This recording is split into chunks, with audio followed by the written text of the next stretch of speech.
नमस्कार साथियों, Indian polity class में आपका स्वागत है। आज का हमारा जो टॉपिक है साथियों, वो इंडियन थिंकर्स है, भारतीय राजनीतिक विचारक।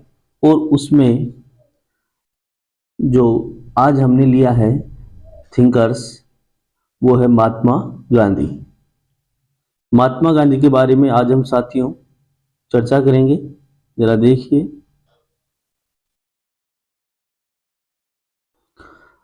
महात्मा गांधी का जीवन परिचय से हम शुरुआत करते हैं। 2 अक्टूबर 1869 ईस्वी को गांधी जी का जन्म हुआ साथियों। गांधी जी का जन्म गुजरात के पोरबंदर नामक स्थान पर हुआ। गांधी जी का पूरा नाम मोहनदास करमचंद गांधी, पिता का नाम करमचंद गांधी, माता का नाम पुतलीबाई। गांधी जी को कई उपनामों से भी जाना जाता था। राष्ट्रपिता, बापू, शांति के दूत, सेवाग्राम का संत, भगी शिरोमणि, केसरी हिंद, मंगल बाबा आदि के नाम से। राजनीतिक गुरु गांधी जी के गोपाल कृष्ण गोखले थे साथियों। गांधी जी आध्यात्मिक संत थे जिनका उद्देश्य धार्मिक जीवन व्यतीत करना था। गांधी जी 1828 ईस्वी में कानून की पढ़ाई के लिए इंग्लैंड गए। गांधी जी 1891 ईस्वी में लंदन से लौटे और उन्होंने अपनी वकालत प्रारंभ की। दक्षिण अफ्रीका में 1906 ईस्वी में अफ्रीकी सरकार के एशियाटिक रजिस्ट्रेशन एक्ट के विरुद्ध सफलतापूर्वक सत्याग्रह किया। अफ्रीका से लौटने के बाद गांधी जी ने 1914 से 15 में भारतीय राजनीति में प्रवेश किया। गांधी जी ने अपना राजनीतिक जीवन 1917 ईस्वी चंपारण से शुरू किया और इस समय तक गांधी जी राजभक्त थे साथियों। गांधी जी ने कई आंदोलन किए साथियों। जरा देखिए, 1918 के रॉलेट एक्ट वो 1919 ईस्वी के जलियांवाला बाग की घटना के बाद अंग्रेजों के अन्याय से गांधी जी का विश्वास उठ गया। जब गांधी जी साथियों भारतीय राजनीति में जब गांधी जी ने प्रवेश किया था तो वो राजभक्त थे, वो ब्रिटिश राजभक्त थे। लेकिन जब रॉलेट एक्ट और जलियांवाला बाग की घटना घटित हुई तो गांधी जी का भी अंग्रेजों से विश्वास उठ गया। असहयोग आंदोलन 1920 ईस्वी में शुरुआत हुई और समाप्त 4 फरवरी 1922 को चोरी चौरा कांड के बाद। 4 मार्च 1922 को गांधी जी को राजद्रोह के आरोप में 7 वर्ष की सजा हुई, लेकिन स्वास्थ्य खराब होने के कारण 5 फरवरी 1924 को ही रिहा कर दिया गया। जेल से निकलने के बाद साथियों गांधी जी ने हिंदू मुस्लिम एकता हित 21 दिन का अनशन किया और इसी वर्ष गांधी जी को कांग्रेस का अध्यक्ष चुना गया। दांडी मार्च 12 मार्च 1930 से लेकर 6 अप्रैल 1930 तक गांधी जी ने अपने 78 स्वयं सेवकों के साथ साबरमती आश्रम से 28 दिन में दांडी पहुंचकर नमक कानून तोड़ा। सवनी अवज्ञा आंदोलन शुरुआत 1930 ईस्वी में हुई साथियों। 1931 में गांधी यूरिन समझौते के तहत आंदोलन स्थगित कर दिया गया। गांधी जी ने द्वितीय गोलमेज सम्मेलन में साथियों भाग लिया। भारत छोड़ो आंदोलन सन 1942 में गांधी जी ने डू एंड डाई का नारा दिया। गांधी जी बंटवारे के विरुद्ध थे, परंतु मिस्टर जिन्ना के दृढ़ संकल्प के कारण बंटवारा स्वीकार कर लिया। 1947 में साथियों मिली स्वतंत्रता बहुत अधिक सीमा तक गांधी के प्रयासों का ही परिणाम थी। 23 जनवरी 1948 ईस्वी को नाथूराम गोडसे द्वारा उनके शरीर का अंत कर दिया गया, लेकिन उनके कार्य एवं व्यक्तित्व के कारण आज भी वह भारतीयों के दिलों में जिंदा है। महान वैज्ञानिक आइंस्टीन ने उनके संदर्भ में कहा था कि आगे आने वाली पीढ़ियां शायद ही विश्वास कर सकेगी कि उन जैसा हार्ड मास का पुतला कभी इस भूमि पर पैदा हुआ है। गांधी जी की रचनाएं देखिए साथियों, गांधी जी ने जो रचनाएं की हुआ हैं, गांधी जी के ऊपर जॉन रस्किन की पुस्तक अनटू दिस लास्ट को पढ़े हुए और इससे बहुत प्रभावित हुए। इसका बहुत ज़्यादा उनके ऊपर इफेक्ट हुआ और इसका अनुवाद उन्होंने सर्वोदय के नाम से किया। और उस पुस्तक की जो बातें थी वो 3 बातें गांधी जी को प्रभावित की। पहली, एक व्यक्ति का हित सभी व्यक्ति के हित में निहित है। साथियों, एक व्यक्ति का हित सभी व्यक्तियों के हित में निहित है। एक वकील के कार्य का उतना ही महत्व है जितना कि एक नाई के कार्य का। और तीसरा है, शारीरिक श्रम करने वाले किसान या कारीगर का जीवन ही वास्तविक जीवन है। जो शारीरिक श्रम करता है, किसान, कारीगर, मजदूर, वास्तव में उसी का जीवन है। गांधी जी की कुछ किताबें जो गांधी जी ने रचाई वो देखिए, हिंद स्वराज, अपनी आत्मकथा, सत्य के साथ मेरे प्रियो, शांति व युद्ध में अहिंसा, नैतिक धर्म, सर्वोदय, सत्याग्रह, सत्य ही ईश्वर। और गांधी जी ने कुछ साप्ताहिक पत्र भी निकाले साथियों, इंडियन ओपिनियन, यंग इंडियन, हरिजन, नवजीवन, हरिजन सेवक, हरिजन बंधु आदि पत्रों का गांधी जी ने संपादन किया।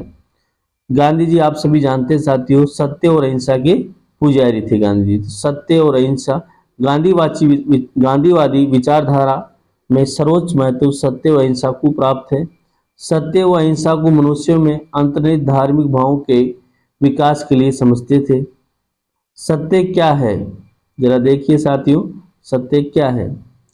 इसके उत्तर में गांधी जी ने कहा था कि बहुत बड़ा प्रश्न है, किंतु स्वयं अपने लिए मैंने इसका अर्थ कर लिया है। तुम्हारी अंतरात्मा जो कहती है वही सत्य है। यानी कि सत्य क्या है, तो गांधी जी ने आंसर दिया साथियों कि आपकी जो अंतरात्मा कहती है वही क्या है, सत्य है। पर सत्य को ग्रहण कर उसे व्यक्त करने के लिए अंतरात्मा की शुद्धि होना चाहिए। बिना अंतरात्मा शुद्धि हुए साथियों हम सत्य को नहीं पहचान पाएंगे, क्योंकि शुद्ध अंतरात्मा की वाणी ही सत्य को स्वीकार करती है। अतः अंतरात्मा की शुद्धि के लिए साधन की आवश्यकता हो सकती है। ये साधन जीवन में सत्य, अहिंसा, अस्तेय, ब्रह्मचर्य को अपनाकर ही की जा सकती है। गांधी जी का विचार था कि देहधारियों के लिए पूर्ण सत्य की प्राप्ति संभव नहीं है, क्योंकि मानव आत्मशुद्धि के साधनों को पूर्ण रूप से नहीं अपना सकता। गांधी जी के मत में केवल सत्य बोलना सत्य के प्रति निष्ठा का प्रमाण नहीं है। सत्यपरायण व्यक्ति मन, वचन और आचरण तीनों से ही सत्य के प्रति समर्पित रहेगा। मन की पवित्रता, आचरण की शुद्धता और वाणी की निर्मलता व्यक्ति की आचरण की सत्यपरायणता के 3 मापदंड होते हैं साथियों। अहिंसा, गांधी जी को अहिंसा का प्राकृतिक गुरु मानते हैं।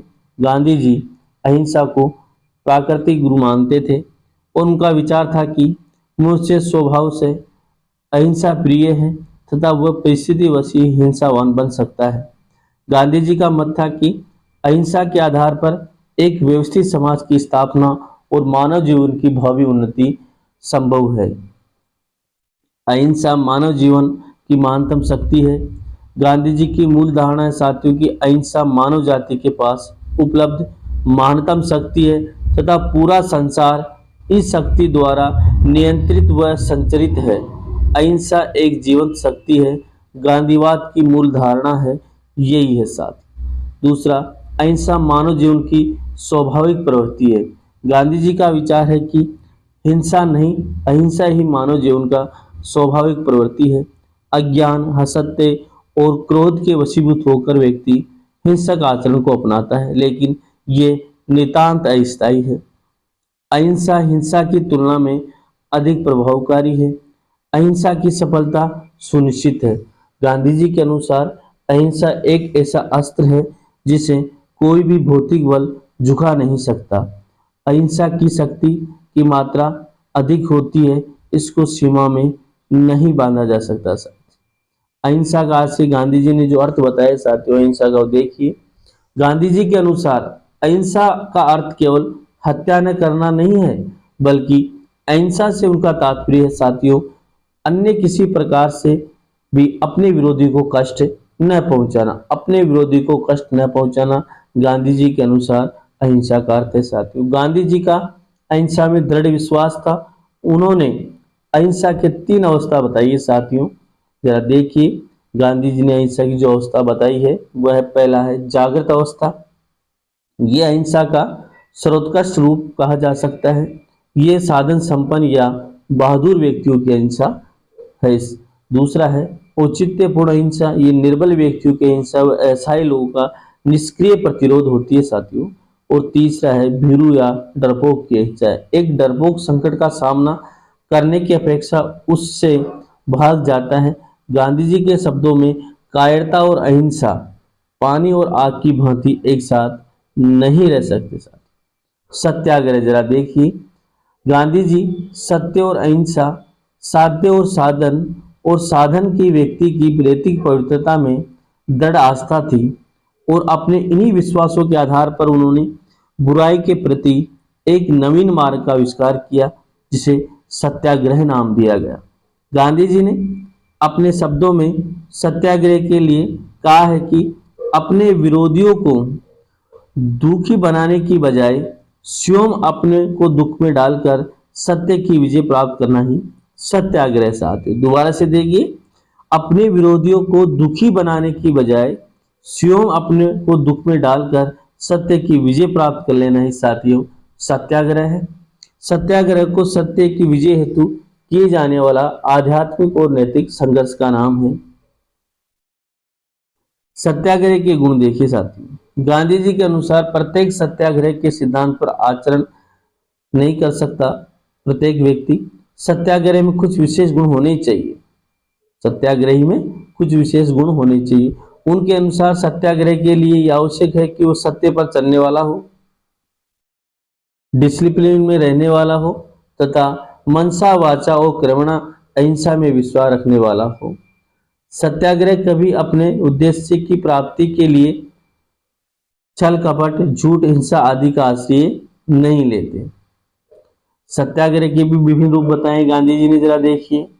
असहयोग आंदोलन, गांधी जी का विचार था कि किसी भी शासन द्वारा जनता के सहयोग से ही शोषण और अत्याचार किया जा सकता है। अतः गांधी जी ने सन 1920 में ब्रिटिश शासन का विरोध करने के लिए असहयोग का मार्ग को अपनाया गया। सवनीय अवज्ञा आंदोलन, अहिंसक और विनय पूर्वक तरीकों से कानून की अवज्ञा करना है।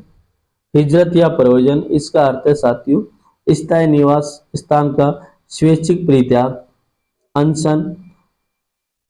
अनशन कुछ विशेष अवसरों पर आत्मशुद्धि व अत्याचारियों के हृदय को परिवर्तन के लिए किया जाना अनशन है साथियों। हड़ताल एक आत्मशुद्धि के लिए किए जाने वाला प्रयत्न है साथियों। अब देखिए गांधी जी का आदर्श समाज व राम राज्य, जरा देखिए। गांधी जी के राजनीतिक विचारों के अंतर्गत साथियों गांधी जी ने आदर्श राज्य, जिसे वे राम राज्य कहते थे, राम राज्य का अर्थ था आदर्श व्यवस्था। इस संबंध में गांधी जी ने भी प्लेटो के समान तो आदर्शों का वर्णन किया, परंतु प्रथम पूर्ण आदर्श व द्वितीय उपादर्श का। गांधी जी की आदर्श व्यवस्थाएं इस प्रकार थी, यानी राम राज्य की अहिंसात्मक समाज था साथियों, शासन का रूप डेमोक्रेटिक था, लोकतांत्रिक था, इसमें जनता को केवल मत देने का अधिकार होगा, बल्कि सक्रिय रूप से शासन के संचालन में भाग लेगी, शासन सत्ता में भाग लेगी और शासन जनता के प्रति उत्तरदायी होगा। विकेंद्रीकरण की बात की है, सत्ता विकेंद्रीकरण की जरा देखिए। विकेंद्रीकरण को अधिक सफल बनाने के लिए गांधी जी का सुझाव था कि ग्राम पंचायतों को का निर्वाचन दो प्रत्यक्ष रूप से हो और सत्ता का केंद्र ग्राम पंचायत बनी रही। आर्थिक क्षेत्र में विकेंद्रीकरण की बात की है, विशाल तथा केंद्रीकृत उद्योग समाप्त कर दिए जाए और उनके स्थान पर कुटीर उद्योग स्थापित किए जाए। आर्थिक क्षेत्र में गांधी जी ने बताया साथियों, नागरिक और उद्योगों पर भी आधारित राज्य बताया। इस समाज में प्रत्येक व्यक्ति को अपने विचार व्यक्त करने और समुदायों के निर्माण की स्वतंत्रता होगी। इसके अंतर्गत जाति धर्म भाषा वर्ण आदि के आधार पर सभी व्यक्तियों को सामाजिक व राजनीतिक अधिकार प्राप्त होगा। आदर्श समाज की व्यवस्थाएं देखिए गांधी जी के अनुसार। 6 जोड़ा है गांधी जी ने, निजी संपत्ति का अधिकार, राज्य में प्रथा का अस्तित्व होगा किंतु संपत्ति के स्वामी अपनी संपत्ति का प्रयोग निजी स्वार्थ के लिए नहीं समस्त समाज के कल्याण के लिए करेंगे। ये समझकर कार्य करेंगे कि उनके पास जो संपत्ति है उसका वास्तविक स्वामी समाज ही है। ये समाज के द्वारा या उन्हें इस संपत्ति का संरक्षक या ट्रस्टी नियुक्त किया है। तो निजी संपत्ति का अधिकार की भी बात ये साथियों। सातवां है प्रत्येक श्रम अनिवार्य, यानी सभी के लिए श्रम अनिवार्य बताइए। वर्ण व्यवस्था की बात की है, अस्पृश्यता का अंत की बात की है, धर्मनिरपेक्ष समाज की बात की है, निःशुल्क शिक्षा व्यवस्था की बात की है, अंतर्राष्ट्रीय संयंत्र में शांति प्रिय की बात की है, वसुधैव कुटुंब की बात की, गांधी जी का विश्वास, मद्यपान निषेध, गोवध निषेध आदि के बारे में बात की। अब जरा देखिए साथियों, गांधी जी के सामाजिक विचार, हम गांधी जी के सामाजिक विचारों के बारे में चर्चा करें साथियों। जरा देखिए, गांधी जी का विचार था कि जीवन एक संपूर्ण इकाई है। गांधी जी ने स्वराज्य आंदोलन के साथ साथ सामाजिक जीवन के लिए रचनात्मक कार्य किया। सामाजिक देखिए वर्ण व्यवस्था, अस्पृश्यता का अंत और सांप्रदायिक एकता की बात भी की है। सामाजिक क्षेत्र में गांधी जी एक प्रमुख आदर्श भारत के सभी संप्रदाय हिंदू, मुस्लिम, सिख, ईसाई, पारसी को एकता के सूत्र में बांधना या विशेषकर हिंदू मुस्लिम एकता पर जोर दिया और मिस्टर जिन्ना के द्विराष्ट्र सिद्धांत को मानने के लिए भी कभी तैयार नहीं हुए। गांधी जी का कहना था कि धर्म को राष्ट्रीय एकता पर आधारित नहीं माना जा सकता। स्त्री सुधार शिक्षा की भी बात की और बुनियादी शिक्षा, बेसिक शिक्षा। गांधी जी का विचार था कि शिक्षा का उद्देश्य शरीर मस्तिष्क का सम्मिलित विकास है। देश की आवश्यकताओं को दृष्टिगत रखते हुए उनके द्वारा एक नवीन शिक्षा प्रणाली का संदेश दिया है जो निम्न है। शिक्षा का माध्यम मातृभाषा हो, गांधी जी कहते हैं, व्यवसायिक शिक्षा हो, चरित्र निर्माण की शिक्षा हो, इस प्रकार शिक्षा का उद्देश्य बताते हैं साथियों गांधी जी। इस प्रकार भारतीय विचारक गांधी जी के बारे में साथियों हमने चर्चा की। आपके लिए बहुत ही इम्पोर्टेंट है, कई प्रतियोगी परीक्षा में पूछे जाते हैं। सभी प्रकार के और कॉम्पिटिटिव एग्जाम और एकेडमिक क्वालिफिकेशन के लिए गांधी जी का जो भारतीय थिंकर्स है, राजनीतिक विचार के बहुत ही इम्पोर्टेंट साथियों। धन्यवाद। आज की क्लास यही समाप्त होती है। आज का हमारा टॉपिक पूर्ण हुआ।